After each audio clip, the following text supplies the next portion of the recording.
And we are back. Again, I'm your girl, Akilah Trinae, and you're tuned in to Love Sessions. That was King Marie that you heard. Again, we're coming to her. She's waiting so patiently. Sweet spirit. All right, we have another caller on the line. Her name is Dayna Cannon, and she has synovial sarcoma. And if I'm saying any of this wrong, Dayna, you can correct me. Okay, I'm working on it. She was diagnosed in 2014 at the age of 25, and it took her 10 years to finally get the diagnosis, which would ultimately lead her to having a below-the-knee amputation and numerous cycles of failed chemotherapy treatment. She lost her hair twice, remaining bald for the better part of the last 2 years, and just dealing with a lot of different things. I don't want to just have to read it all because we have you on the line. We want you to tell us about your story, your nonprofit organization that you're starting, the Dayna Strongsarcoma Foundation. So please welcome everyone, Dayna Cannon, Dayna Strong, but this is Dayna Cannon. What up? Hello. Thank you, Charles. This is everyone. Good. How are you? I am doing all right. After listening to, was that JB you just had on the line? Uh-huh. Man, after listening to her just speak, I feel like I don't even have anything to say. You have everything to say. No, you have. Everybody has their own journey, you know. Oh, I know, but it was just listening to her. I'm just so amazed at how similar, even though it's two different struggles. It's just she hit so many valid points. It was insane. Wow. And where are you calling us from? I'm calling you from Oklahoma City. Oklahoma City. What time is it out there? It is 1:16 a.m. Shout out to you for staying up with us. And shout out to you for me up during the night. So this is probably my 9 o'clock. So Oh, okay. This is normal. Right. Thanks for Kevin Durant. Yeah. Really? Sorry about that. I just, I had to throw that in there. Too soon, Charles. Too soon. Oh, yeah. All right. Sorry about that. I just like to be jovial, and honestly, I do bring in basketball because, just to let y'all know that the Cannon family adopted me, when we was in Germany. I was always at their house. I cooked dinner for the whole family one time. Her dad. All right, was your basketball coach, right? Yeah, her dad was actually my basketball coach, taught me a lot. He actually has a son, your brother, who's really balling. I see him online all the time, like dunking on people and stuff. I don't know, where's he playing at? He is at East Central University, so that's down in Ada, Oklahoma. But he's doing really good. Yeah. He's in his junior year. Wow. And so I'm really excited to see what he does this year because he's balling out of control down there. He's doing really well. Yeah. So shout out to the whole family. It was always good it was literally like a safe haven just to come on the base and just have like a cool spot to go to. And like getting coached by your pops, and he was a big father figure for me for a long time. And so it's just like, it's amazing to see your mom, and I know, just following y'all stories in general. And then when we brought up the topic, I wanted to make sure that we, included you in it, even though you're obviously, in Oklahoma. We still wanted to include you in the conversation because, the awareness and of the topic, is just it's a big factor, because we have to make sure that these are, not just, random people. We got to make sure that they're actually like faces and names, and people actually understand that this affects families and stuff. So I just like to see whatever you like to share about your personal journey, how you've been handling things to this point. Well, man, let's see. So we did mention I've been diagnosed with synovial sarcoma, and that was in June of 2014. And at that time, I was living in Florida, and I was there. I didn't have any of my family. I just moved out there on my own, and was really getting into the swing of things. I had a steady apartment. I had a steady job. I was at the beach on my days off. I was just having a grand old time, living single life at the beach. And my boss actually was the one who made me go to the doctor. He could tell that I was walking and I was in a lot of pain. And I would work 40-plus hours a week, but I was so committed to that job that I couldn't slow down. So he threatened to take me off the schedule if I didn't go to the doctor. And I have to really thank that manager. His name is Ray. And without him, I don't know if I would have had that strength of getting up and going to the doctor, because I had had so many failed surgeries before. And just being in that constant pain was a lot to handle. But anyway, so after he threatened to, kick me off the schedule, I made an appointment with one doctor, and as soon as he looked at my foot, he wouldn't touch it. He said, I wouldn't even do anything with it. I just amputate it. And I mean, this guy had been in the room with me for probably 35 seconds before he just broke all my heart. Yeah. So I went and got a second opinion. I was like, well, that was awful. JB was saying, the bedside table manners, it was terrible. Like, you don't just tell someone who's sitting in a room by themselves, like a 25-year-old, that you're just going to amputate a leg and you haven't ran a single test. Wow. That's just, it was insane. So I found another doctor, and I chose a woman doctor the second time around, just for the simple fact that I needed someone who was going to have a little bit more TLC if I was going to hear the second time around that I'm still going to lose my foot. And Dr. Leslie Johnston she changed all my life. And every time I think about her, I do get very, very emotional, because when I was in her office, I was her research project, like what she had done in college, what she'd been working on, I was sitting right in front of her. So it was like the universe had really brought me to this doctor. Like, it was a connection that was meant to be made.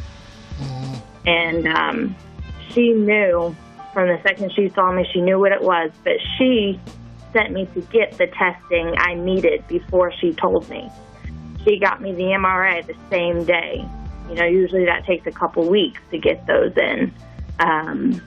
So she moved everything right along, and it was the same exact day that she told me if it was going to be bad news, they would call me back into the office. And it's really funny, JB was saying the day that she was told, but the day that she got diagnosed, she had a rough day, and she got stood up for lunch on the same day. So the girl that was supposed to meet me for lunch, she ended up letting me down, so I drove to the beach and sat there by myself for a while. And it was really crazy. I got in the water, and I never do that. And I went swimming. And it's like, man, I'm a Pisces, but I am an admirer of the water, okay? I like to just sit back. It's real pretty, but what lies beneath, I do not want to know. But for some odd reason, I swam in the beach. And to this day, that was the last time I've swam in the ocean, because I ended up having to get my leg amputated. When I went back into the office, she told me it was a 13-centimeter malignant tumor. And so there was no way that we were going to be able to save it. Yeah. And just for, I guess, maybe people who don't know, when it's benign, it's not dangerous.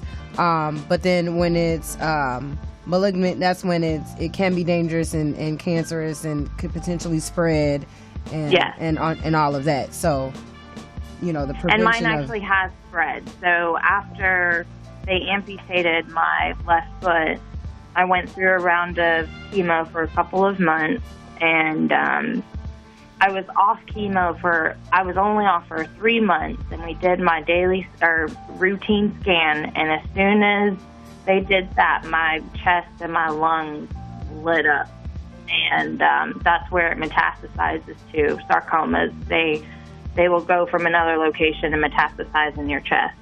So now I have them in my lungs and in my chest cavity. Wow.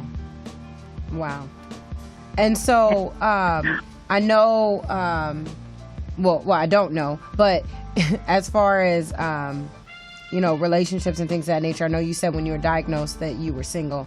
Like right now and over the process of you dealing with that, have you had someone to kind of share that experience and receive that support with, and how has that experience been?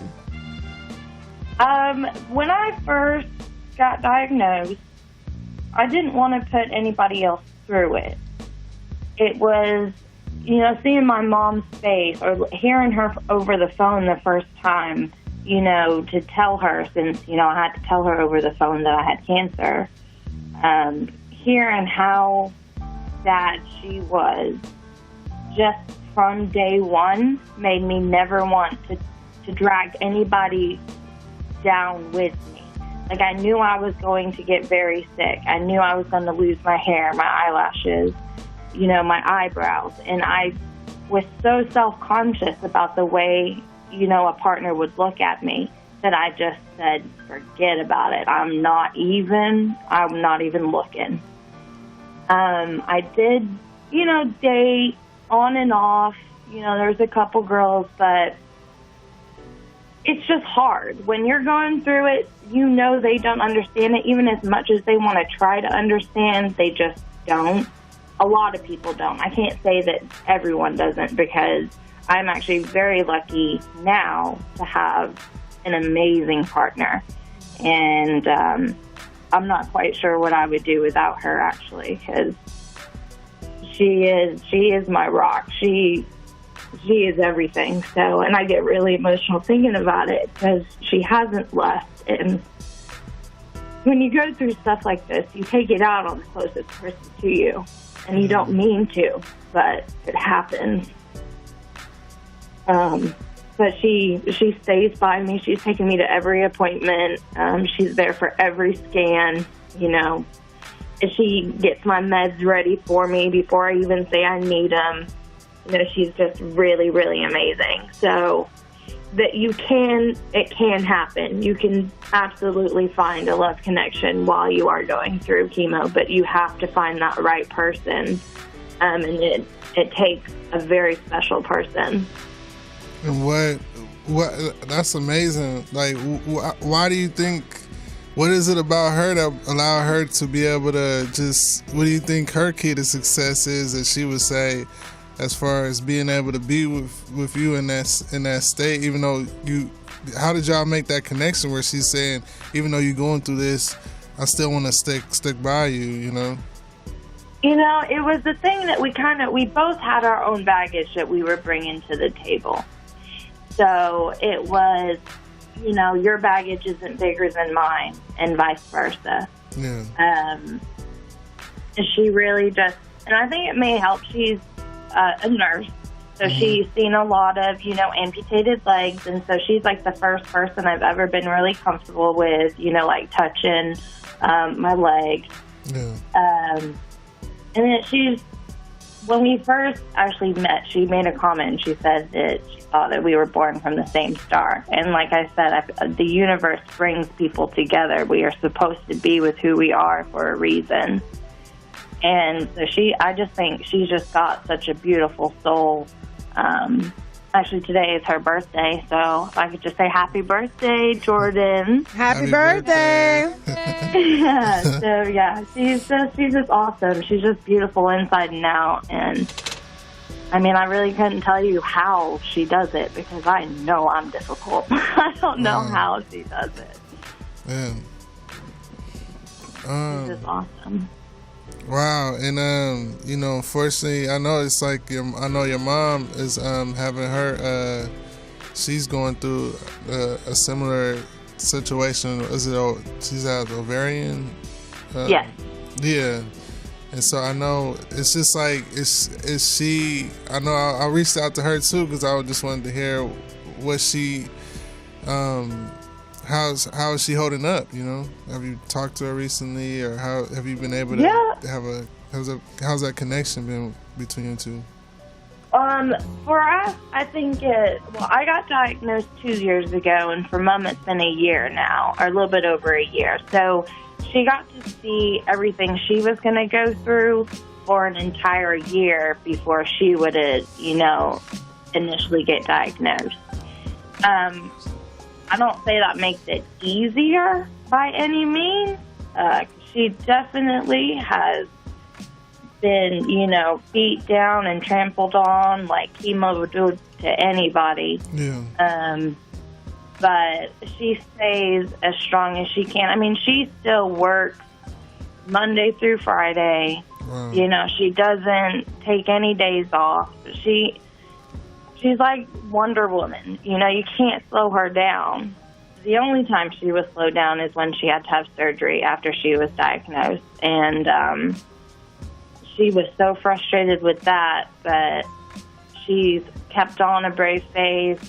All of us behind closed doors, we all break down every so often. I mean, if you don't, you're going to blow up eventually. It'll come. So, I mean, you have to take those times and cry behind closed doors. So, I can't say that Mom and I haven't had our sessions together, where we'll sit there and cry together. But, she's my backbone and I'm hers.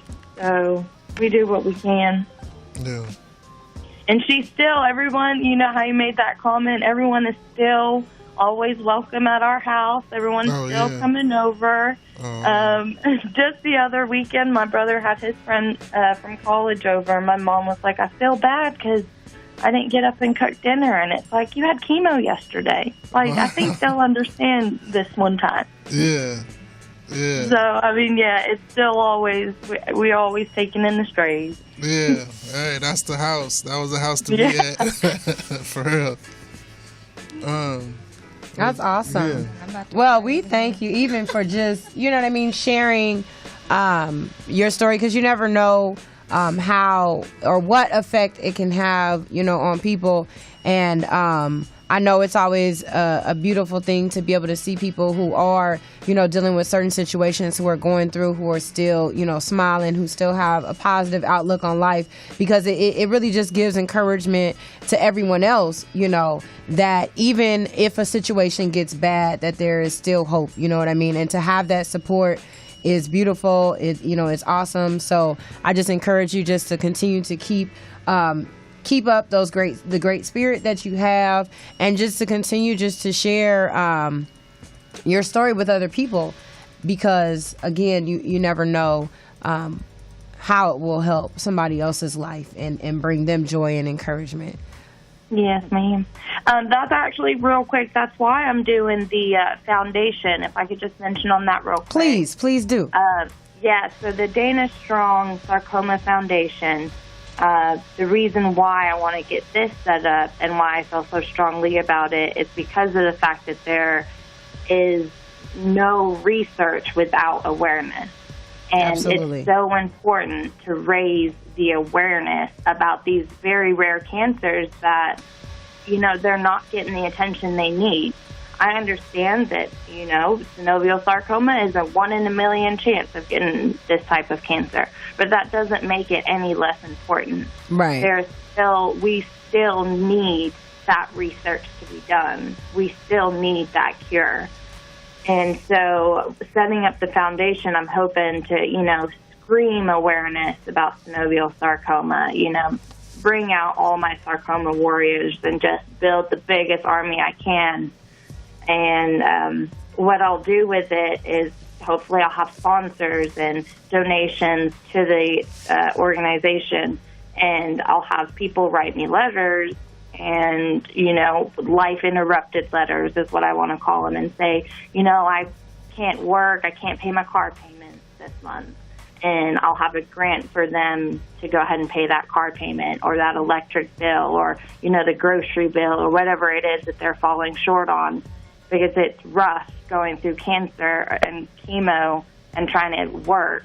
The financial stress is insane. So I'm definitely wanting to raise as much as I can for, those going through all the things that I've been dealing with for the last 2 years. And without everybody helping me, I wouldn't, have made it. So I want to give back and do the same thing for other people. Absolutely. Absolutely. All right. Well, Thank you. Well, thank you. That's amazing. Yes, thank you so much for thinking of me. Yeah. Oh, 100%, and hopefully we'll get you guys out here in California live in the studio sometime soon. You know what I'm saying? That sounds like a good trip to me. Right. Definitely. And right now we're actually going to head out to a break. And then this break, we're going to play a hot new track from King Marie. It's called Survivor. And it kind of goes into some of the things that she was dealing with while she was going through her. She's also a cancer survivor too, so she's gonna tell her story through this track. So listen up, y'all. Survivor by King Marie.